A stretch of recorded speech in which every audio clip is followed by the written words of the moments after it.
अच्छा, एक बार एक क्लास में टीचर ने पूछा कि साउंड की स्पीड बताओ बच्चा लोग। एक बच्चा खड़ा हुआ, बोला मास्टर साहब 5 महीना। मास्टर साहब बोले क्यों रे, भांग खा लिया है क्या?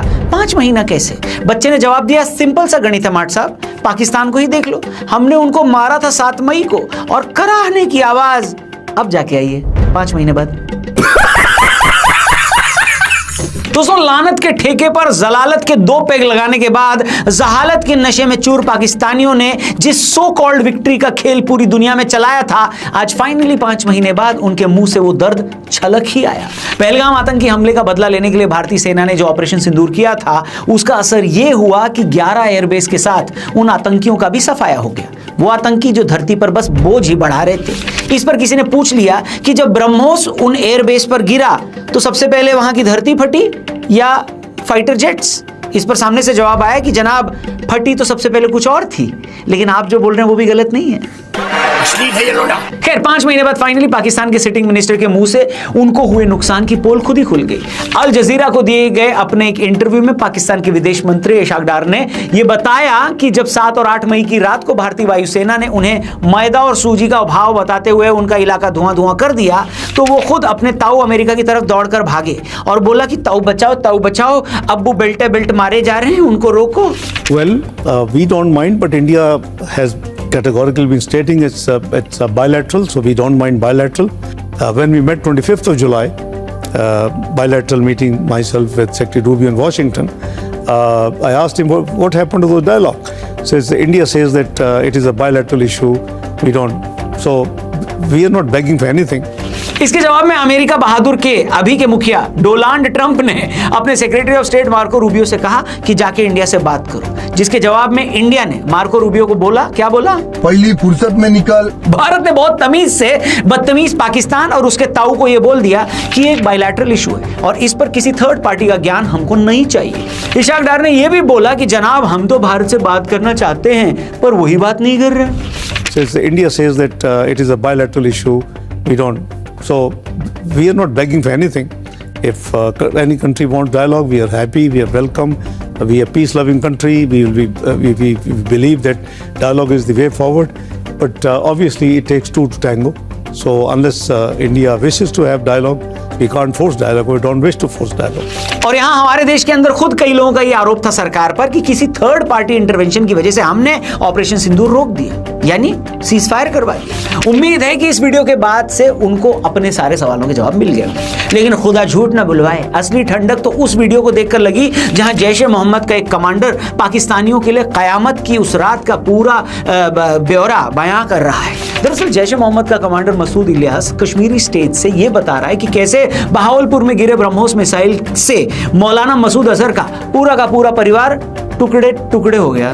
सरहदों के लिए कभी हम दिल्ली से टकराए, कभी हम काबुल में टकराए, कभी हम कंधार से टकराए, सब कुछ कुर्बान करने के बाद 7 मई को बहावलपुर के अंदर मौलाना मसूद अजहर की फैमिली के लोग, बहने और बेटे और बच्चे रेजा हो गए, टुकड़ों में तकसीम हो। गौर करने लायक बात यह है कि यह बताते हुए अगला सांस भी नहीं ले रहा है। बोलता है कि हम दिल्ली से टकराए, हम काबुल से टकराए, कभी हम कंधार से टकराए। मैं बोला रुक जा बे, इस बार तुम गलत चीज से टकराए, उससे जिसको दुनिया इंडियन आर्मी बोलती है। फीलिंग प्राउड इंडियन आर्मी वाले कृपया कमेंट सेक्शन में इंडियन आर्मी के लिए 2 शब्द लिखते जाना, जय हिंद। लेकिन इसके साथ ही पाकिस्तान की पूर्व विदेश मंत्री हिना रब्बानी खार का भी एक इंटरव्यू आया जिसमें उन्होंने यह बोला है कि मोदी की हिंदुत्ववादी सरकार के नीचे इंडिया जब चाहता है पाकिस्तान को पेलो इंडिया योजना के तहत 2 ठो दे के चला जाता है।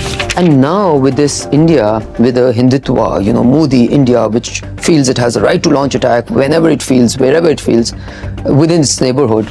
पहले ये सारी बातें इस ओर इशारा करती हैं कि 2014 से लेकर अब तक चाहे हमारी फॉरेन पॉलिसी हो या हमारा रवैया, दोनों में एक बड़ा चेंज आया है। इतना बड़ा कि अब यूरोपियन देशों को भी बदले हुए भारत की तपिश झुलसा रही है। एक टाइम पर हमको अपने नीचे मानने वाले रेसिस्ट माइंडसेट के लोगों को आज ये दिख रहा है कि भारत अपनी नॉन अलाइनमेंट वाली नीति को साथ लेकर चलते चलते अपने फायदे के लिए कैसे डिसीजन लेता है। इससे पहले कि इस पॉइंट पर हम आए, आप जरा डिस्क्रिप्शन में जाएं, भोजपुरी सुपरस्टार निरहुआ के साथ हमारा लेटेस्ट पॉडकास्ट देखना। अभी रिलीज किया हुआ एपिसोड हमने। योगी जी की लाइफ पर एक फिल्म रिलीज हो रही है आज यानी 19 सितंबर को, इसको लेकर बात हुई है। प्लस भोजपुरी सिनेमा का वल्गर सिनेमा वाला टैग आखिर कब जाएगा, पवन सिंह की कंट्रोवर्सी, साथ ही और भी बहुत कुछ डिस्कस हुआ है। देखना हमारा टीआरपी चैनल, लिंक डिस्क्रिप्शन में पिन कमेंट में दिया है। आगे बढ़ते हैं। तो दोस्तों हम बात कर रहे थे कि कैसे यूरोप और अमेरिका लगातार भारत को दबाने की कोशिश कर रहे हैं। सबसे पहले ट्रंप की टैरिफ पॉलिसी को उठा लीजिए। डोनाल्ड चचा ने भारत के एग्रीकल्चर सेक्टर में घुसने के लिए हजारों पापड़ बेले, इंडिया और पाकिस्तान की लड़ाई को रोक देने का झूठ भी फैलाया ताकि हम प्रेशर में आ जाएं।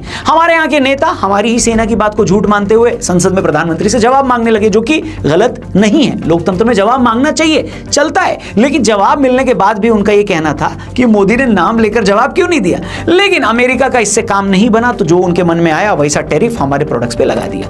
इसके बावजूद हमने न अपने एग्रीकल्चर सेक्टर में अमेरिकियों को एंट्री दी, न ट्रंप के झूठ पर कोई रिएक्शन दिया, और पूरी दुनिया के बीच ट्रंप और अमेरिका की दोगली नीति का पर्दाफाश भी भारत ने किया। वो हम ही थे जिसने कहा कि जिस रूसी तेल को न लेने का ज्ञान चचा हमको दे रहे हैं, चीन भी तो वहीं से लेता है, तुम खुद वहीं से तेल खरीदते हो बे। और तो छोड़ो, हमारे प्रधानमंत्री ने ट्रंप का फोन तक नहीं उठाया, ऐसा बोला जा रहा है। इस स्ट्रैटेजिक मौन का असर ये हुआ दोस्तों कि अब ट्रंप भी लाइन पर आकर माय फ्रेंड मोदी पर उतर आया है। पोस्ट तो आपको दिख ही गया होगा उनके बर्थडे वाला। अमेरिकी टीम फिर से डील पर नेगोशिएशन करने के लिए तैयार हो गई और आने वाले टाइम पर ये टैरिफ भी हटा दिए जाएंगे। लेकिन दूसरी तरफ यूरोपियन देशों ने सीधा अमेरिका के दबाव के नीचे सरेंडर कर दिया। जापान जैसा देश घुटनों पर आ गया। फिर भी पूरी दुनिया में भारत अकेला ऐसा देश था जो अमेरिकी दबाव के सामने खड़ा रहा। ऐसे में पाकिस्तान के साथ हमारा कंपैरिजन करना एक तरीके से हमारी बेइज्जती है। लेकिन क्या करें भाई, बदकिस्मती से हमारा पड़ोसी मुल्क है वही जिसे हम बदल नहीं सकते। एक सेकंड, या बदल सकते हैं?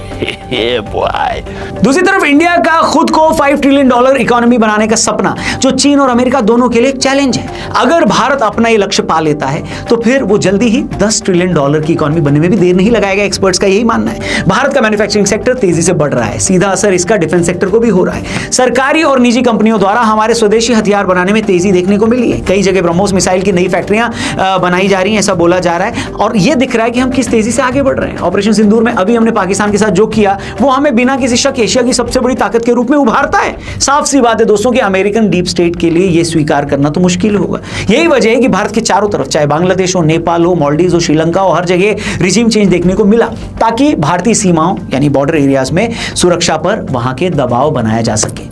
समझ रहे हो? पर जिस ठसक के साथ हम आज दुनिया के सामने खड़े हैं, उसके पीछे सालों की वो मेहनत है जो अब फलित हो रही है। लेकिन हमारे जैसा एक देश जो चारों तरफ दुश्मनों से घिरा हो, वहां कंधे और छाती मजबूत रखना जरूरी है। और हमने उसके कई उदाहरण भी पहले दिखाए हैं, मगर हर एक एग्जाम्पल की एक कीमत होती है दोस्तों। वर्ल्ड पॉलिटिक्स को देखो, जहां हमारे जैसा एक पोटेंशियल सुपर पावर उभर रहा है, वहां उस पोजीशन पर ऑलरेडी बैठे हुए उन देशों को कभी एक्सेप्ट वो नहीं कर पाएंगे कि उनके बराबर कोई आए, वो भी भारत जैसा देश जो सालों तक कभी उनका गुलाम रहा है। ऐसे में वो देश हर उस बिकाऊ चीज को खरीदने की कोशिश करेंगे जो वो हमारे खिलाफ इस्तेमाल कर पाए, चाहे वो पाकिस्तान हो, बांग्लादेश हो, या हमारे ही देश के कुछ गद्दार। फैसला हमारा है दोस्तों कि क्या हमें ये सब दिख रहा है या नहीं। बाकी चलते चलते पाकिस्तानियों से यही बोलना चाहूंगा कि भाई, तुम लोगों को रोस्ट करते करते अब अपन भी बोर हो चुके हैं। तुमको खुद पर भरोसा हो ना हो, लेकिन हमको तुमसे ज्यादा तुम पर भरोसा है कि तुम लोग नहीं सुधरोगे। आपको क्या लगता है दोस्तों, पड़ोसियों को सुधारने के लिए भारत को क्या करना चाहिए? एक लाइन में कमेंट सेक्शन में प्लीज जरूर लिखना। वीडियो पसंद आई तो इसे अपने दोस्तों से जरूर शेयर करना। और बहुत सारे लोग वीडियोस देखते हैं पर चैनल क्यों नहीं सब्सक्राइब करते भाई? ये मेरे को समझ नहीं आ रहा है। देख के चले जाते हो, ऐसे कौन करता है? चैनल सब्सक्राइब करना, और हाँ, हमारे लेटेस्ट पॉडकास्ट को देखने के लिए हमारे टीआरपी चैनल पे भी जरूर जाना। लिंक डिस्क्रिप्शन और पिन कमेंट में दिया है। Thank you for watching. नमस्ते, जय हिंद।